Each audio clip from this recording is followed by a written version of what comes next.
Hello and welcome to my channel. My name is Chrissy Hodges. Thank you for being here. I'm an advocate for OCD, in particular the community name, Pure OCD, which is Intrusive Thoughts with Mental Rituals. It's also the name of my memoir, Pure OCD, The Invisible Side of Obsessive Compulsive Disorder.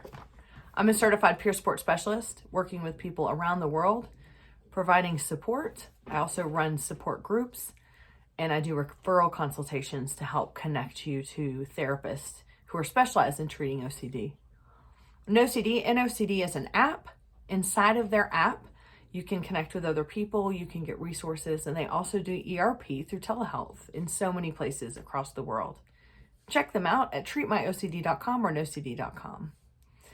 I wanted to talk a little bit tonight about an important topic that isn't talked about enough, and that is comparative recovery or competitive recovery, even if we want to look at it that way. I was having a discussion today with a good friend of mine, Chris Tronson. He's an advocate for OCD, works a lot with the IOCDF, the International OCD Foundation. He's a lead advocate for them, and he's coming into town this weekend, and we're doing an event for my nonprofit OCD Game Changers in Denver. And we were talking about what he was going to talk about and in his talk, because he's going to be speaking. And he was sharing with me how he wants to talk about how OCD really changed him as a person after he went through what he did when he was younger. And I so much appreciated his angle. And here's why. I have talked many times in my videos and on my advocacy and all social media platforms about searching for the key. I mean, who does not want the key? The key meaning like, let me just find the key to make this all go away. If I can just find that one thing and everything would be better, this will all be over and I'll be happy and I'll never deal with this again. And this is a source of distress for a lot of us, because we just feel like we just need to keep searching, because if we search, we're going to finally find the answer. And that's a rational thing to think. In life, when we're solving problems, the rational solution is search and search until you find a solution. And for rational problems, you can find a rational solution that can solve the problem. Problem's over. But that's not how OCD is. It's not rational. It doesn't come from a rational part of our brain.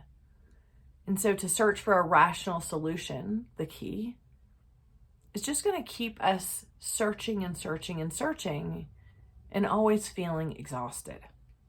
Always feeling like we're not good enough. If I were smarter, I'd be able to find it. If I had better resources, I'd be able to find it. If I were stronger, I would be able to find it. And people get trapped here. At different points in their recovery, they get trapped. I've been trapped there many times. There's nothing that I want more than for someone to come out and say, I have the cure to OCD.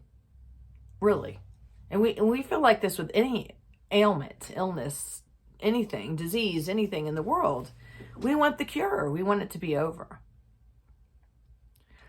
And I think that because OCD is a doubting disorder in itself, the same way that when we have intrusive thoughts, we feel like if we could just find that one thing that proves that intrusive thoughts aren't real, I'll be able to put them away and never think about them again. I mean, how many of us have had success with that? In fact, the more we search, the deeper we get into it, the more doubt we actually have about it. So it's the same with finding the key. It's the same with finding that one thing that's going to make it go away. And so I wanted to talk today, after describing that, about what you're finding online, what you're hearing from people that are telling you, if you just do this, then this, or I did this and then I was cured, or I no longer have intrusive thoughts, or I no longer have this, or blah, blah, blah, blah. or just listening to people's lived experience and saying, oh my goodness, they experienced this and now they're this much farther in recovery, or their life is like this and blah, blah, blah. And all of a sudden now we're comparing. I feel like I do have a bit of an advantage, in this topic because I'm so old. Not really, but actually really. I mean, I'm 47 and, I consider myself to be in symptom recovery since I went through treatment. That does not mean that symptoms don't come back, by the way. I just mean I now know how to manage them. The thing I struggle with sometimes is recognizing them and believing they're OCD. But once I make that decision and that choice, I absolutely can manage them. So I have, if I'm looking at it from that angle, I've been in symptom recovery for 26 years. And I still sometimes compare. I still sometimes think to myself, you know, or again, like I said, I struggle with sometimes even recognizing things are OCD. And through the years, I feel like I can say this with absolute certainty. I have gone through so many phases of recovery where I have thought that this was it. This was over. I will never deal with this again. Only to find that life circumstances bring the intrusive thoughts back on, or symptoms, or denial, or not resolving trauma. There's so many things, and one of the, you know, that can put me back in this place of going, well, I have not crossed the finish line. I am not cured. And acceptance has become hard because of that, you know, or acceptance has become the real deal because of that. I have to choose acceptance. I have to say to myself, okay, maybe for me, again, hear what I'm saying, maybe for me, I'm not saying for you, but for me, like this is an illness that is going to be part of my life. And there are certain things that trigger it, and there are certain times of year that trigger it, certain times of month that trigger it, even sometimes certain times of day. And so I can safely assume that it's going to show up, and I don't have to compare myself to everybody else. But there were times in my life where if I were doing advocacy right now and doing this video, especially in my early years right after treatment, because I didn't know the duration and I didn't know the stamina that OCD has in my life, I would have basically said, like, I'm done. I don't have symptoms anymore. I never have symptoms anymore. And in fact, I was actually in denial. They were there. I just didn't see them because they were different from the ones I had treatment from. And I just wasn't aware that my brain is just wired to question those doubts that come up. I have since done a lot of work on self-acceptance and self-love and compassion. And I see that as part of who I am. And I give zero shits. Like, it doesn't impact me as much anymore. So that's why you have to be careful. That's why you have to be careful when we're comparing ourselves to other people's stories, because you don't know where they are in their recovery.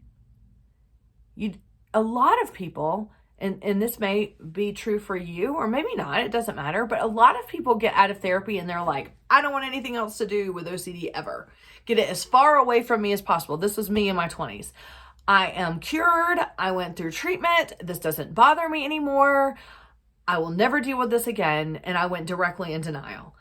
That was just me. I'm not saying that you are, but a lot of people do that. And goodness, like, good for you. Like, OCD is torturing. So if you get a reprieve from therapy or after therapy, I mean, hell yeah.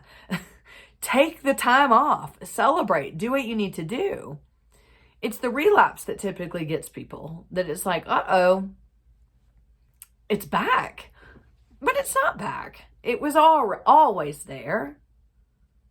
It's just, it shapeshifts. It changes because it is part of our brains.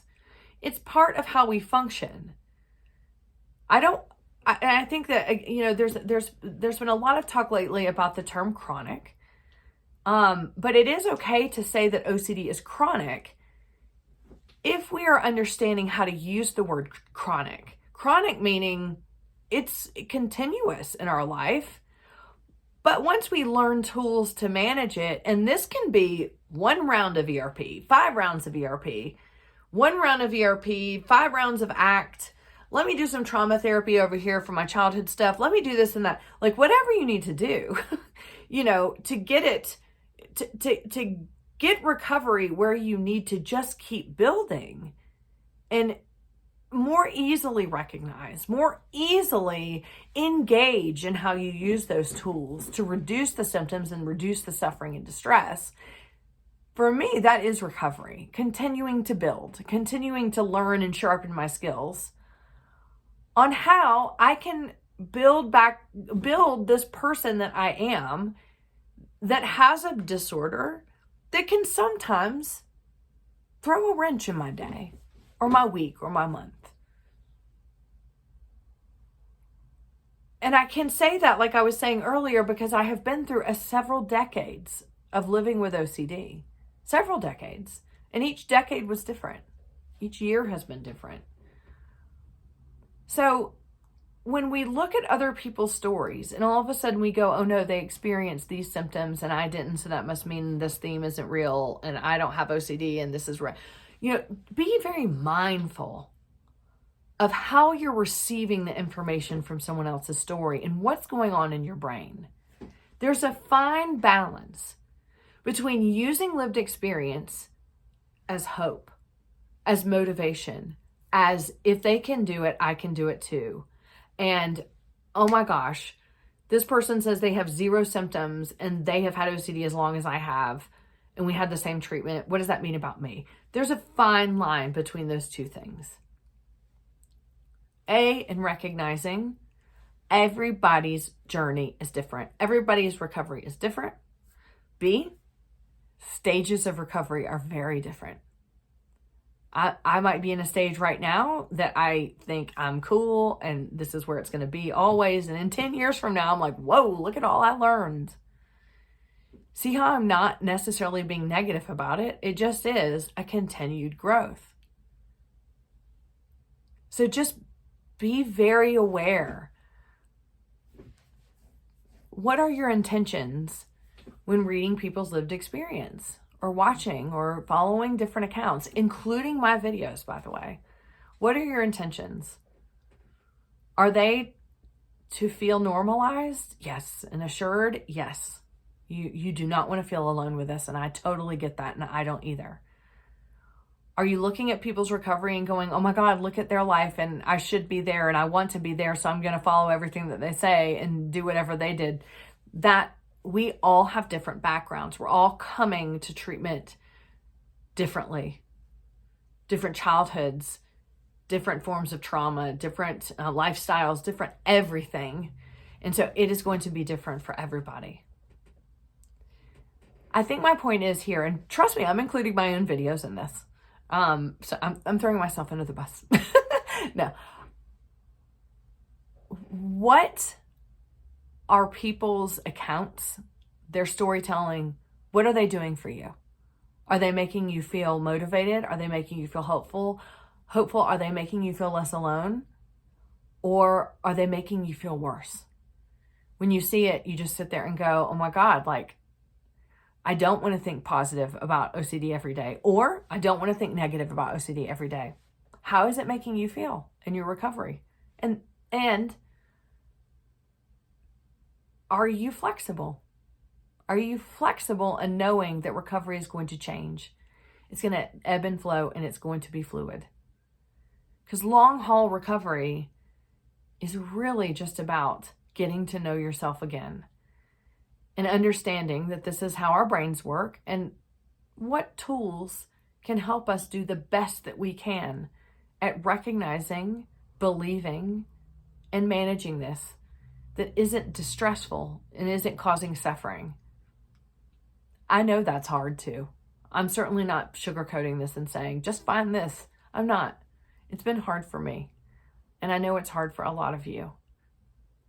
I just want, because this comes up so much in group, I just want you to be mindful and to have the reminder that sometimes we can get caught up in comparing and competing in recovery, and that isn't helpful for us. So just do like a reality check of who you're following, why you're following them, and how you feel after you read their content. I have to do that. And a lot of things, not just OCD, a lot of different things on those platforms, including me. If I don't make you feel good, you can unfollow. That's okay too. If I do, you can follow in either way. Like our journeys are different at all different phases. So anyway, that's all I had to say tonight. And I hope that you're doing well, and I will see you next time.